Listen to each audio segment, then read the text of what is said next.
Hey guys, welcome back to the channel. So behind me I got a 2008 Toyota Yaris, and today we're going to be replacing the stabilizer bar bushings in this video. And before we go ahead and begin, guys, if you guys haven't subscribed to the channel, hit the subscribe button down below and definitely smash that like button because it helps the channel out. And with that said, let's go ahead and get started on today's video. Before we go ahead and begin on this job, guys, I do want to mention that in order to replace these bushings, you have to drop the subframe on this vehicle. And if these vehicles live in a state where the roads see a lot of salting or harsh winters, basically anything Midwest, these subframe bolts and subframes could be rotted out. So you want to make sure you have a good arsenal of tools and heat and things to get out and extract bolts if in case they do break.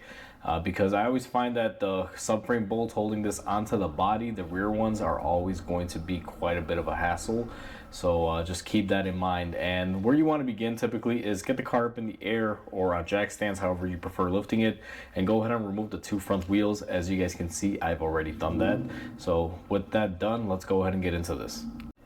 So I have you guys set up underneath, and in order to remove our bar bushings, we're gonna have to lower the subframe of the vehicle, and that's mainly because our bar bushings wrap around up top and they're bolted in from the top of the subframe. There's no real way to get in there, and just to kind of show you guys what I'm referring to, if we move along here to the side, you will see how tight of confines it is. It's on both sides. So we are going to have to drop the subframe just for that reason, or lower it just slightly. Now, one thing that I always do, and you guys probably have already seen it, is that you'll notice that a lot of my bolts here are already pre-lubed and I've wetted with some PB Blaster. Now, I've been soaking everything in penetrating oil for the past couple hours. This car's been in my shop since yesterday, and I'm hoping to just work that through. Now, to give you an idea, and I don't know how well the camera is going to get this, I'm going to see if I can zoom you guys out here so you guys can at least have a little bit of a better idea. And let me see if I can even fix the angle and lower it. So if you guys are able to see, what you're going to need to basically hit with some lubricating oil is there are these two rear subframe bolts. The two bolts that are for the subframe that run through the rear control arm bushing. And you won't be able to see the other set, but if you look at your control arms, you have these cutouts, these holes. All the way up there, you will see that there is another bolt. And as a matter of fact, if I grab the camera here on the driver's side, you can see right up there, if I get some light on it, that there is a bolt that is right there. And the hole for it is right through there. You guys can see it pretty clearly. You have a little cutout on the control arms for that. Once I hit those with some oil and I let them basically soak it in, you're also going to want to hit this little transmission stiffener here, the bolt that passes through it, because we have to loosen that up on it as well. And aside from that, that should pretty much be it. Now, some places will drop the whole subframe to the ground, remove control arms. I don't want to do all that, guys. What I'm going to try to do is just lower the subframe, still leave it attached to hold in, and possibly just give myself the room to get in there and work these bolts out. One thing you're also going to have to loosen, now that I just remembered, is these two nuts here that hold your rack and pinion into place. You're going to have to hit those with some lubricating oil and let them soak as well. So with that said, let's go ahead and get started. So this is going to be the best angle to show you guys what I'm doing. And where I always like to begin on these is the last bolts that hold on the subframe, which are the very rearward ones, the ones that do not go through the control arm. I'm going to take those off to start off with. Now, these bolts typically come off. They don't fight you too much. As you can see, these are just popping right off. And they are a 17 millimeter. They're rather short. Now, if these do wind up giving you a little bit of a hard time, what you can do is also heat them up. For these control arm bolts here and subframe bolts, you're gonna see that I'm gonna be heating them up with my induction tool. That's why in the beginning of the video I mentioned that you guys need to have some sort of way to heat these bolts up or extract them if they do break, because it can be a quite common thing that they do break. Now that we got the rearward bolts off and they came off pretty easy, we're going to be taking off the bolts that go through our subframe and our lower control arm. Now these, you're gonna need some way to heat them up, and they can really give you a fight, guys. I've broken these before on various models. What I plan on using for this one is my induction heater. It's basically plug it in the wall and it creates heat by using induction on this coil. So I'm gonna go ahead and place it on here, and we are going to start warming it up. Now this gets hot fairly quick with this tool. So as you can see here, I don't know if the camera's picking it up, but we have some smoke action going on. And just when I see it glowing just a little bit here,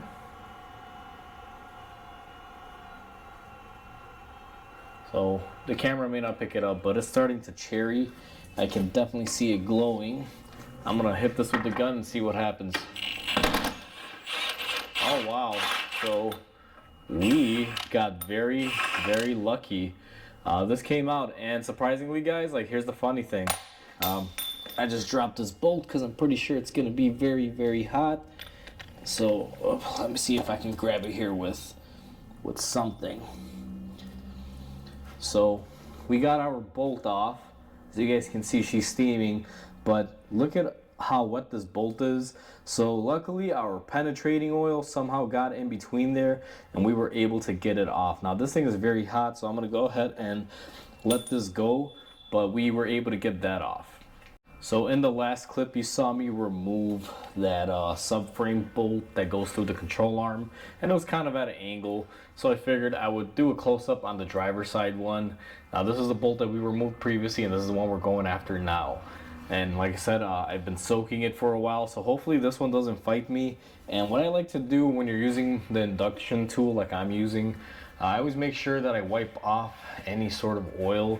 And I misspoke in the last clip, guys. This is a 19 millimeter, not a 21. I'm not sure, but I believe I said 21, but it's a 19 millimeter bolt. So I'm just correcting myself on that. So I'm gonna take my tool, go ahead and place it on here. And you guys can see, if the camera's picking it up, it is starting to heat up. And it doesn't take too long with this tool. So as soon as you see some smoke billowing like that, it usually means you got enough heat in there. And now let's take our gun and be careful. I don't know if the camera caught that. We had some rust coming off. Typically all the rust that comes off this bolt, and this thing is hot, will typically come flying out at you because all that rust will seize in there. And that's the problem with these bolts. The other bolt has a little bit more rust on it, but what happens is they degrade over time. This rust starts seizing inside of the control arm bushing where the metal expansion is, and basically you can't spin these off, and that's why I soak them. And same thing with this one, guys. Look at the threads, they are wet. So me soaking it did work. I find that if you take the prep time on these, they do come out. Now these bolts, they're not in bad shape. If you find that your bolt is worn down to a toothpick, you may want to replace them. But the most challenging part of this, which was these two bolts here, I mean, they came off pretty easy for me. If you have the right tool and the car isn't really badly rusted, typically you're able to get away with doing it quite easily. Now I am very happy that we just got this one done fairly simply when it came to those bolts, because like I said, guys, I hate doing these. I've had them break on me, and then you got to lower the whole frame, weld to it like a nut or something to try to get that stud out, the broken portion. I did one of these not too long ago where I had to replace this whole subframe, and unfortunately I wasn't able to record the video on that, but I remember they broke on me and it was just a disaster. Now that I removed the bolts that go through the control arm and the subframe, what I'm gonna do is just go ahead and rethread these in a couple threads. The main reason being is that I want them to hold up my subframe for when we remove all of the other bolts. So I'm just going to insert both of these in here, give them a couple threads just to keep themselves up and hold the frame up. And the next thing that we're going to be doing is we're going to attack the bolts that are in our control arm area. So these are the ones that are up here. you're gonna need a 19 millimeter with a long extension, and then you're able to reach them. Now I'm gonna go ahead and remove my passenger side one first here. Let's see how this one goes, if it fights us or not. Alright, surprisingly that one did not fight us, so that's actually a great thing. I'm gonna take this, I'm gonna put it to the side here. And now I'm gonna take my driver's side one.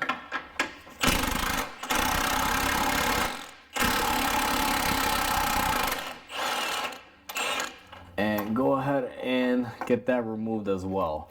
Now here's the thing, guys, be careful, because pretty much the subframe is not being held up at this point by much. I'm actually, here's the thing, I know it's not going to fall on me because there are a few things connected to it.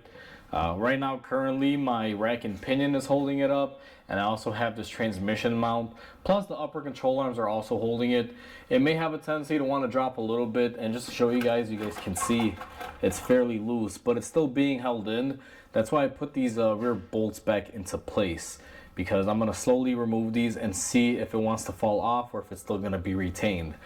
Overall, even if you don't have these bolts in here and you start loosening everything up, it should still hold up in there, but it may drop slightly, and it can definitely freak you out if you're not ready for it. So just be mindful when you're working on this. If you're more comfortable, I say put a jack stand underneath it and hold it up. However, I've done so many of these that I know this thing just doesn't fall off, but you still got to watch it and you still have to be careful. So the next thing that we are going to be removing on this is we're going to go ahead and attack our transmission mount, or our dog bone, whatever you want to call this. It's basically there to control the engine from rocking back and forth under load with the trans. So we're going to go ahead and remove that. So let me grab some tools and get that out of the way. For our mount here that's bolted up to our transmission, we're going to need a 19 millimeter with a swivel joint, or you can use a ratchet, whatever you prefer. However, I like using my gun. We're going to go ahead and take this off. Now this one may be a little tough to get out, because usually when you take this off, the engine may want to go forward a little bit. Now you guys can see that our engine can sway. And again, if you guys are not comfortable with this, you may want to put a jack stand underneath it. However, like I mentioned earlier, I've done these quite a few times, so I know they won't fall. And with that out of the way, what I'm going to start doing now is just loosen these up a little bit and see how much we're dropping. Now, we still have quite a bit of ways to go. We do have to remove our bolts that hold our rack and pinion into place. That is what is holding up the majority of it as well. And if I'm not mistaken, those are going to be a 17 millimeter. So yep, there we go, they're 17s. Now these are hit or miss, and you want to be careful because you're going to see two sets of screws. The ones that are towards the back and exposed are the ones for your rack and pinion. There's also going to be a welded nut on the subframe with a bolt through it. That is for the bushing that we are going to remove. That welded nut does not come off, guys. Those bolts only go out from the top. So you want to be very, very careful when it comes to doing this. And I'll show you guys here. I didn't want to move the camera, but I guess it's best to show you. But if you come up here, you will see this is the bolt for the rack and pinion right there, and then this is the one that I was telling you about that's welded. That is for the bushing for up top. And you have the same thing on this side. You will see we have rack and pinion bolt. I've hit it with oil, and then this is the one for the bushing up top. So you want to make sure that those are distinguishable, so that way you don't wind up removing the wrong ones. Now let me try to get you guys back into frame here so you guys can see what I'm doing. I want to make sure that I got this covered correctly. For the remainder of this job, more than likely, this is where the camera is going to be, just as a FYI, so you guys you know, can kind of see me overall and what I'm doing. And then when we get back up to the top, I'll be able to show you that too. So I'm going to take my 17 millimeter and remove these bolts. Now sometimes the bolt that goes through the top for the rack and pinion will spin. Sometimes I find they're seized, so I'm going to try to remove this nut really quickly and see what happens. So this gun is not powerful enough, so let me grab my big gun. Sometimes these can be stubborn as well. and if you guys see all that rust flying out, you guys can see there was a bunch of rust holding that in, and it started spinning, so I'm gonna have to hold it up top. And you guys can see our driver's side one didn't spin, the nut fully came off, but that tells me that this bolt is seized inside of the rack and pinion, which, to be honest with you, is not a problem. Don't think of that as a bad thing. It's not really gonna hinder this process. It just means that you have a little bit of extra help. Now, if you're replacing the rack and pinion, then that would be a little bit problematic. But overall, it's not bad for what we're doing because it actually helps us out. Now, I'm gonna grab an open-ended wrench, and there's no way that I can show you guys where this is going to go.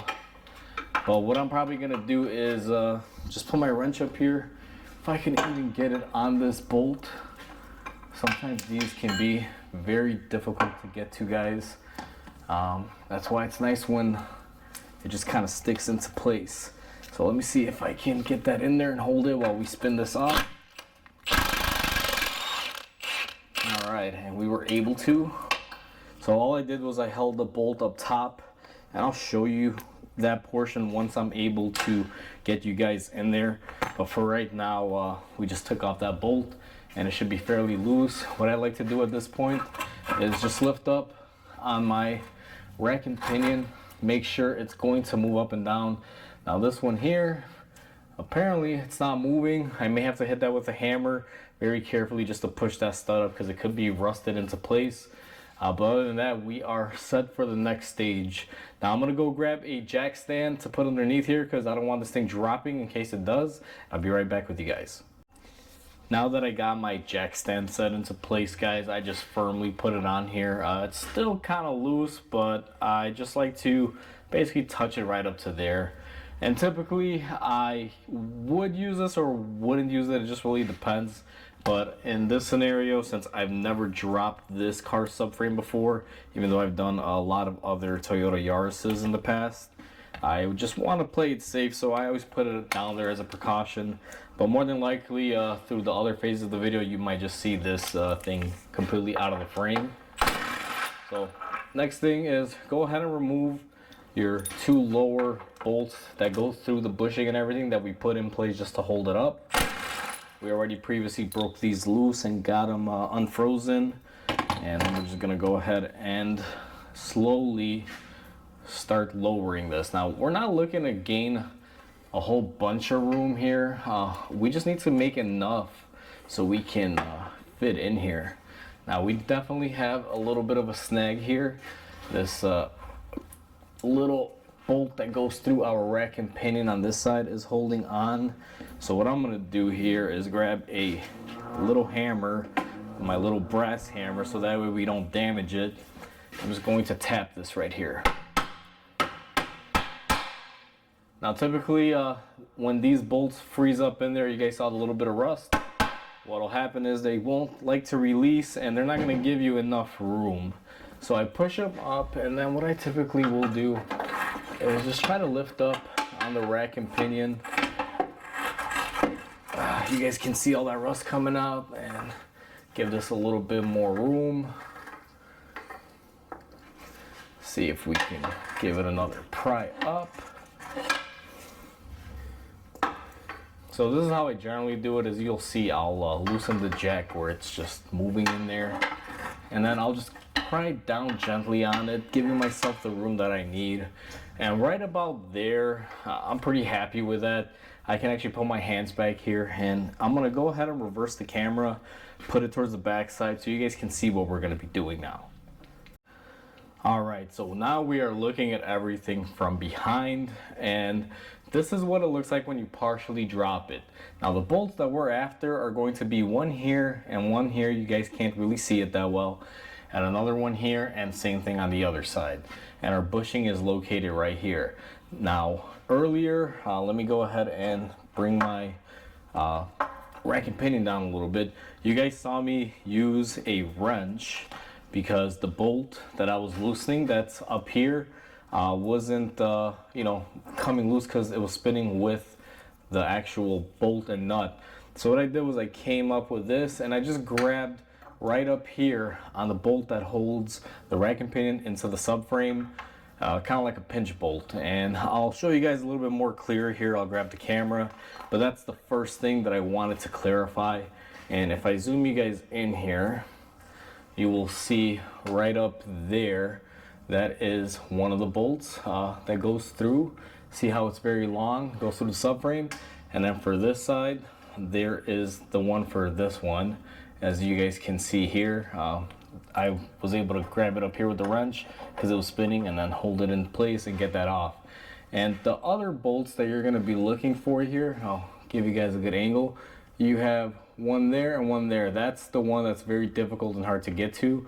And there's the outside one. So this is why you have to loosen your subframe to be able to gain access to any of these. And it's the same story on this one as well. Try to move the camera nicely so you guys can not get a headache, but you can see one bolt right there and the other one there. And we got plenty of room compared to when we started. So right now, guys, all we have to do is work those out. And this can be a little difficult.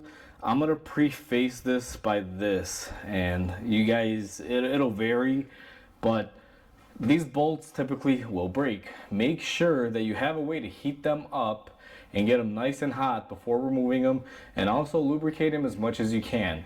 The ones that typically break that I found is the inside ones, the ones that you can see down here with the welded nut that we talked about earlier. Those typically break. So what I'm going to do with mine right now is I'm going to soak them as much as I can, and the next thing that I'm going to try to do is go ahead and try to get them to loosen up.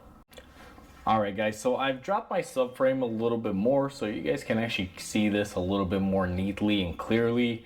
And I went ahead and I soaked my bolts here with some penetrating oil. It's been sitting on there for a while, but what we're gonna do is use our induction tool here and heat them up. And what I'm gonna do is start off on this side with this outer bolt. Go ahead and take my tool, just put it up on top of that, and we are just going to heat this until it starts cherrying or smoking really good here. So I love this induction tool, guys. Now, most of you working on your DIY projects at home, I mean, this thing's pretty expensive. You probably won't have this.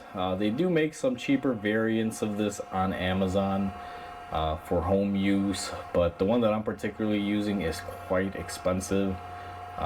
It's an expensive item to have in your toolbox just for the occasional rusty nut and bolt. I wouldn't invest in it unless you really needed to. So now that we have that heated up, what I'm going to do is try just my impact here and see if it'll come off.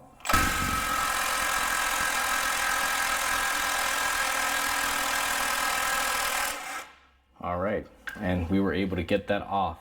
So that's going to be the process on these. I always like to start off with the rear bolts and then do the front. But ultimately, guys, you're going to be doing the same thing even on the front ones. If you don't have the induction tool like I do, you can just use anything that you have to heat stuff up. Even a flame would be okay from a torch. Just be careful not to damage anything. That's why I like using this tool, because the heat is focused on the bolt where I need it. It's not really hitting anything like my boots or anything rubber in here. So it's a good alternative to it. But just be careful, because either way, these usually require some sort of heat. Especially in the salt belt areas. So now we got this one hot enough. Let's see if we can get this off.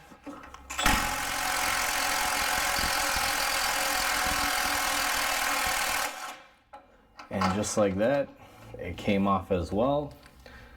Now here's the thing, have a support underneath, because when we loosen these inside bolts, the subframe may want to drop. And this may be a little tedious, but what I'm going to be doing now, and you guys won't be able to see it, is I'm putting my induction tool on the inside bolt. I'm just going to get this one nice and hot, just like we did with the other ones. And it takes a couple seconds here. But once you see it glowing nice and cherry and you get a nice amount of smoke coming out of it, usually it's done. What I've learned with this tool throughout my ownership of it. So this one is hot enough. Let's see if we can get this to come off.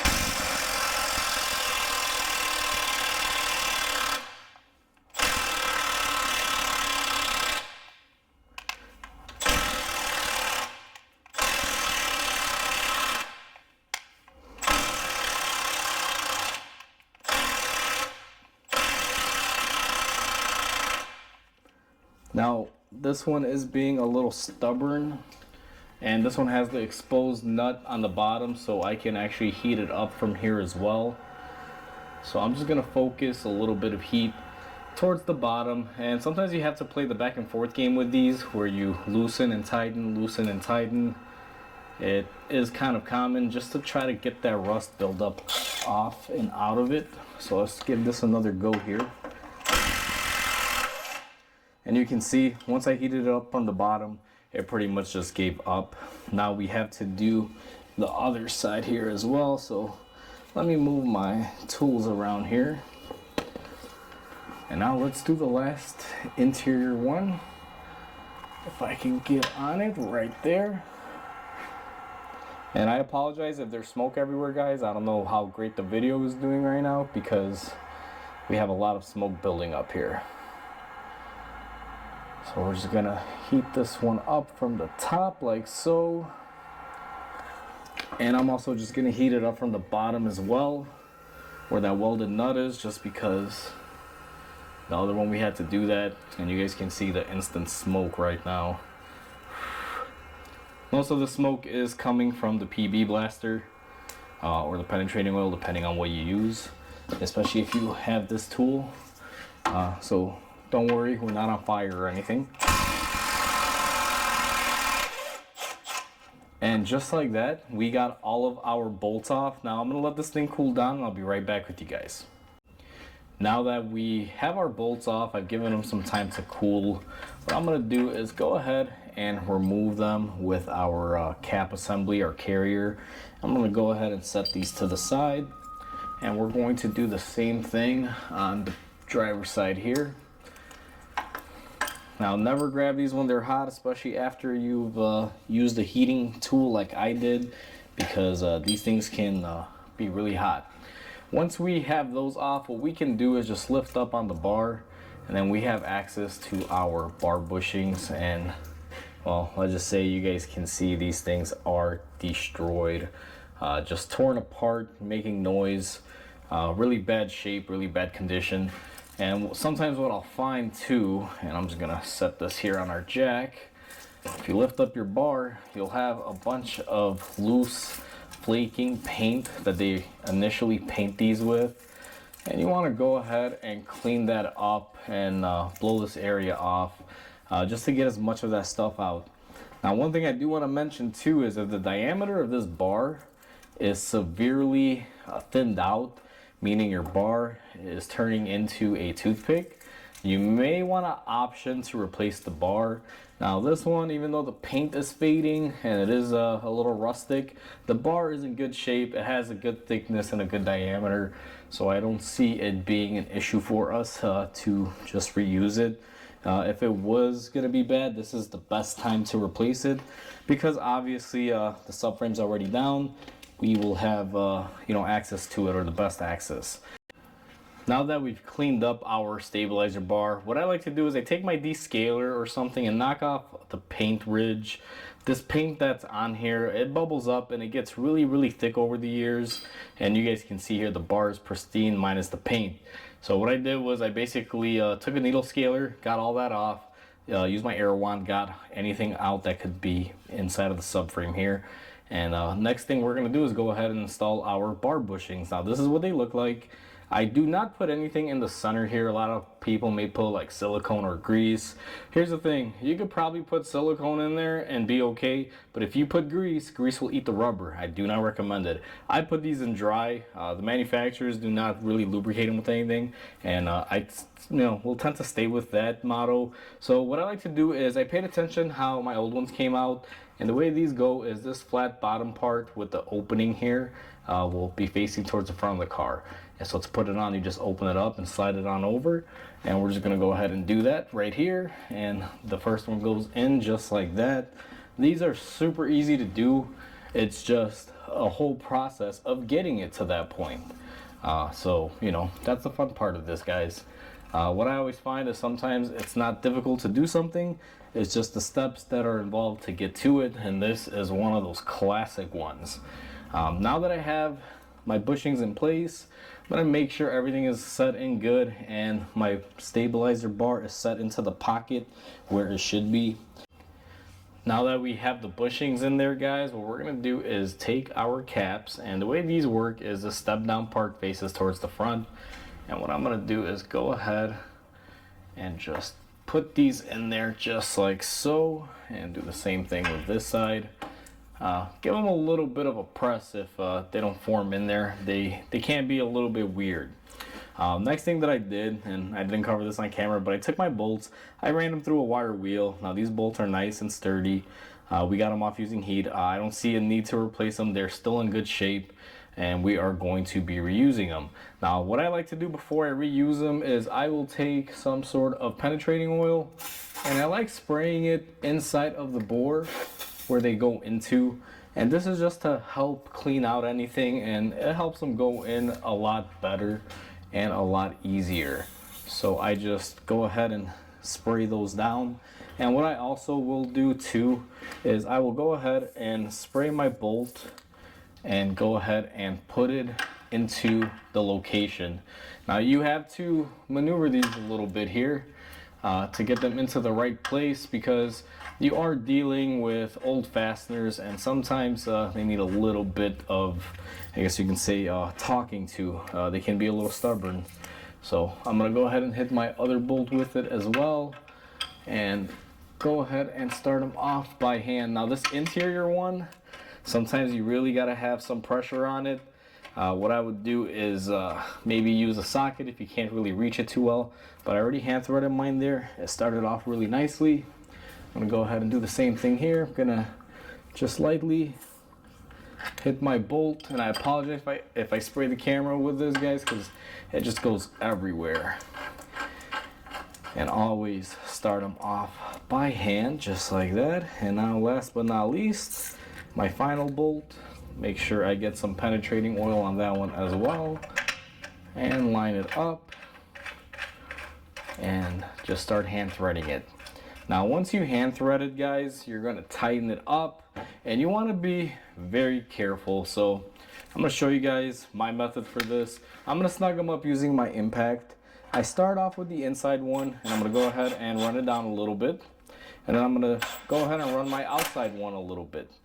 And just when I feel a little bit of resistance, I just stop doing that, and then same thing here, just run it down a little bit, and then run down the other one. Now once you have them all the way down, and sometimes the reason why I step them this way is because this cap will need a little bit of pressure back and forth to get it into the groove. This one didn't fight me, it actually went in fairly easily. So I'm gonna go ahead and get everything tightened up and torqued up as far as the caps for the stabilizer bar go, or sway bar, whatever you prefer to call it. And we're pretty much done with what we needed to replace. After I tighten these up, we're just gonna go in for a reassembly stage. With everything tightened and secured, guys, it is time to get our subframe to go back into place. So it's gonna be a little bit of a challenge at this point. What I'm gonna do is start raising up our subframe, and it's gonna take a little bit. What you wanna do is try to get everything aligned and get everything in good working order. Now our bar is in there, so the only thing that we really have to mess with to get everything to line up here is going to be this rack and pinion. So what I like to do is just slowly work it up.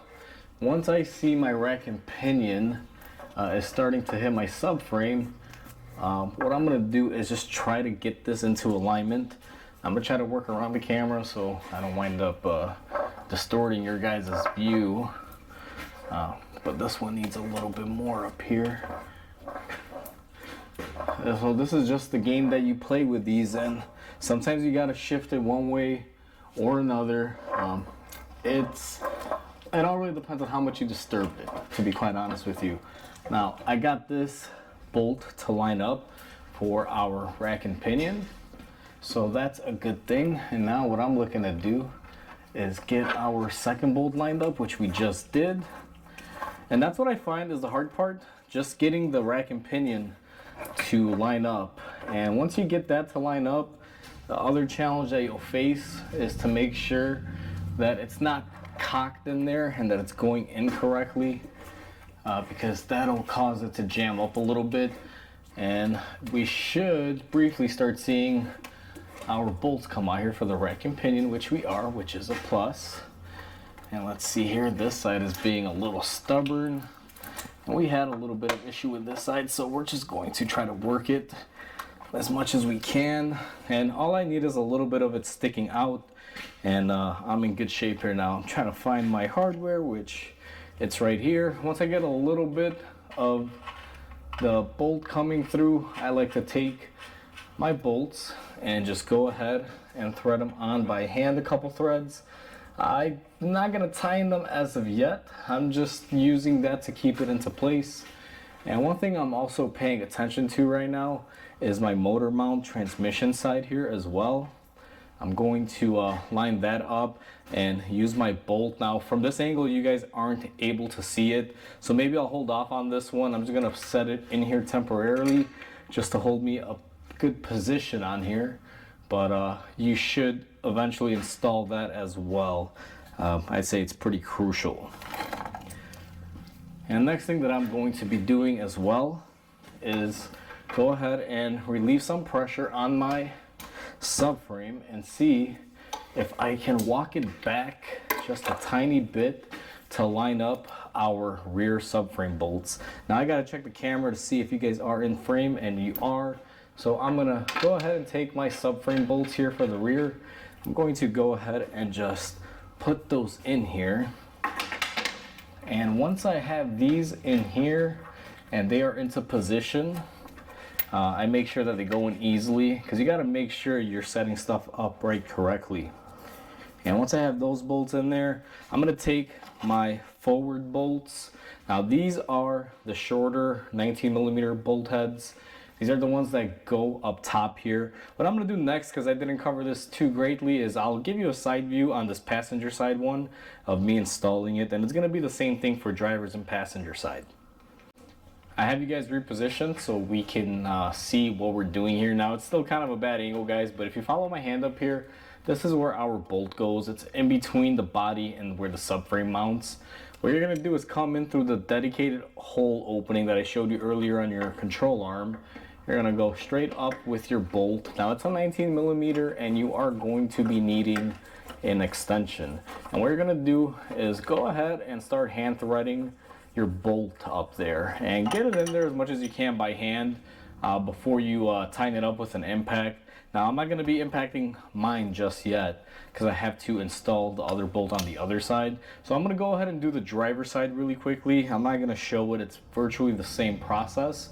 And then we're going to go ahead and move forward to the next step. With our two front subframe bolts installed through the control arm.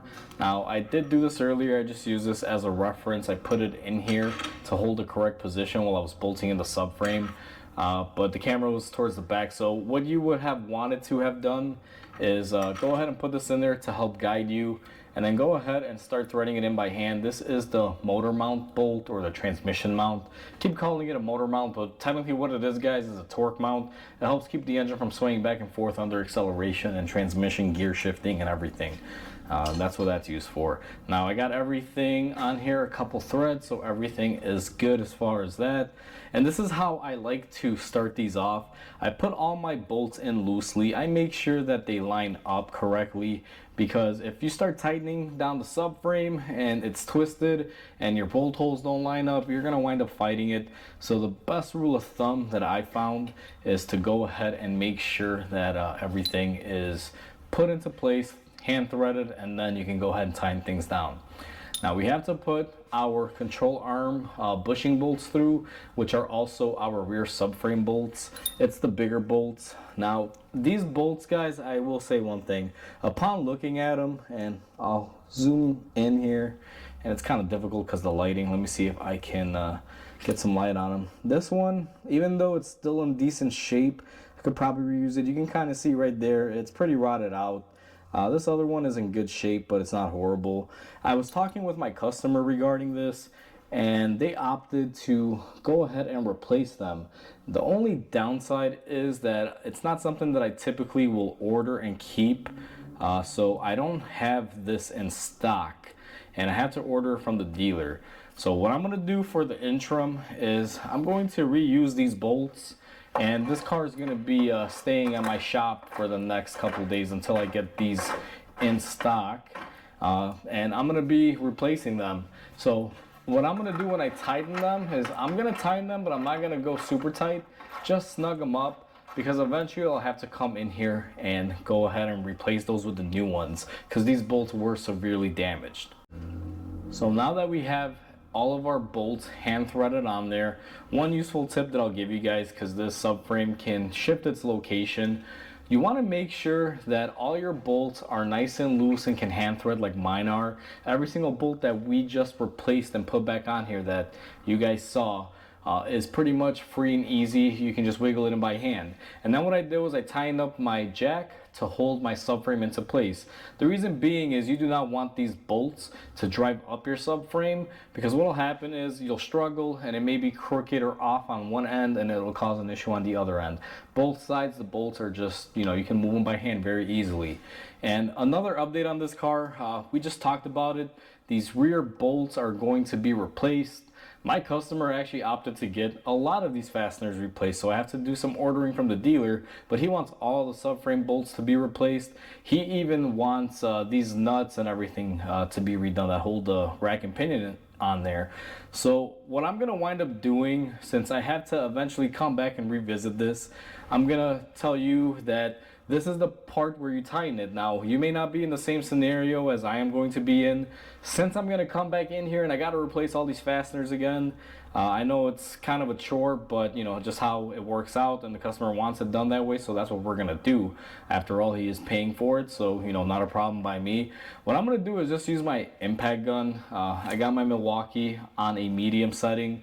I'm just going to snug up all these bolts enough to the point where I'm able to get this car and just move it out in the parking lot. It's not going to be seeing the road just for a day or two until the Toyota dealer delivers all these bolts and everything that I just ordered from them. So if you're doing this at home, if you're not replacing your hardware, you can go ahead and tighten it up, or if you have your new hardware, you're just going to go ahead and torque everything on. And for this video purpose, guys, I'm just going to show you me impacting them on. Hopefully you guys don't give me a lot of flack about this, but like I said, I have to replace every single one of these. I'm going to go back in and torque them when I replace them. Basically, I'm going to torque up the new bolts. So I'm just going to tighten these up for now, snug. So just like that, that is a 21 on our torque mount for our transmission and engine. What I'm going to do next is tighten up these rear bushing bolts. And these, I'm going to be a little careful. I'll just snug them very lightly, because those are a little bit thinner than the rest, almost like little toothpicks, and I definitely don't want them to break up on me. Next thing, I'm going to grab my super long extension and do my front subframe bolts and give that a snug.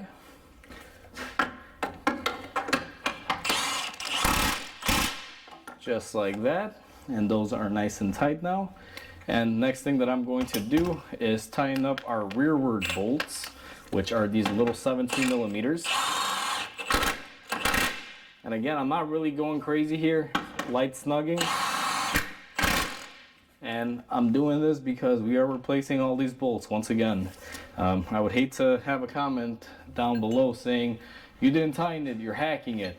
It's not the case. So what I'm going to do next is grab my wrench here. It's a 17 millimeter, and we are going to be holding our bolt up top for our rack and pinion. So we can go ahead and tighten this up as well. Now these I'm going to leave light on there as well, and I don't think I need it to hold this side up. The customer also does want these nuts replaced too, even though they're in good shape. He just said replace everything because he doesn't want to deal with this in the future if in case one of them breaks or snaps. Now that everything is snugged up, we are pretty much done. We can go ahead and take off our jack that we were using down here and put it to the side. Our subframe is in place and ready to go. Our stabilizer bar bushings are replaced. Our bar now is nice and tight, no movement whatsoever. This car had a really bad rattle back here because you guys saw those old bushings, and if you guys need a reminder, look at how badly worn these things are. So that's why we were getting a whole bunch of noises. But now that it's all replaced, we are all said and done, guys. All you have to do is go ahead and throw on the wheels and, you know, go ahead and drive your car. In our scenario, I'm gonna leave the wheels off of this because there is a couple little things that I want to look at here in case I need something extra from the dealer. Even though I've ordered some bolts, the customer did want me to do some other things to it, so I just got to look everything over. Alright, so we are all set and done. We got the bar bushings replaced. It's easy once you get there, but the road to getting there to replace them, guys, is kind of difficult, as you guys saw. Now, to give you guys a few pointers before I close out this video, just to save yourself time and running back and forth like I'm going to have to do with this one, is normally just order the bolts for the subframe on these, especially those rear control arm bushing bolts. Those are usually always the bad ones, and sometimes they snap on you. Now, these usually fight me. This is one of the medium ones because all it took was a little bit of heat and some impacting and oiling prior to the work beginning, because like I said, this car was sitting on my lip for about a good 6 hours or so, where I was spraying down with penetrating oil, and you guys saw it actually penetrated through and it helped us out. But always get the bolts if you're in the rust belt, because they will wear out and become thin, and you'll have to replace them like I have to do on this one. But at least we were able to show you guys how to do it, even though I got to kind of go backwards and go back in there and redo everything, or as far as the bolts go, you know, take them all out and replace them. It's not a big deal. Just order those ahead of time if you have a suspicion you might need it. And the biggest thing on this, guys, is make sure you have some way to heat up the bolts. As you guys saw, me heating up every single bolt on this one is what basically led to me not fighting everything. Otherwise, I would have been fighting it. Just be careful when you're torching stuff or heating stuff up. If you have an induction heater, it's probably the best way, but if you have a torch, just be careful not to burn and melt stuff. Other than that, it's pretty straightforward. It's a tedious job, but you are able to get it done as long as you got the proper tools. So with that said, guys, hopefully you guys enjoyed this video. Please comment, like, and subscribe because it definitely helps the channel grow. I hope you guys have a wonderful day, and I'll catch you guys on the next video.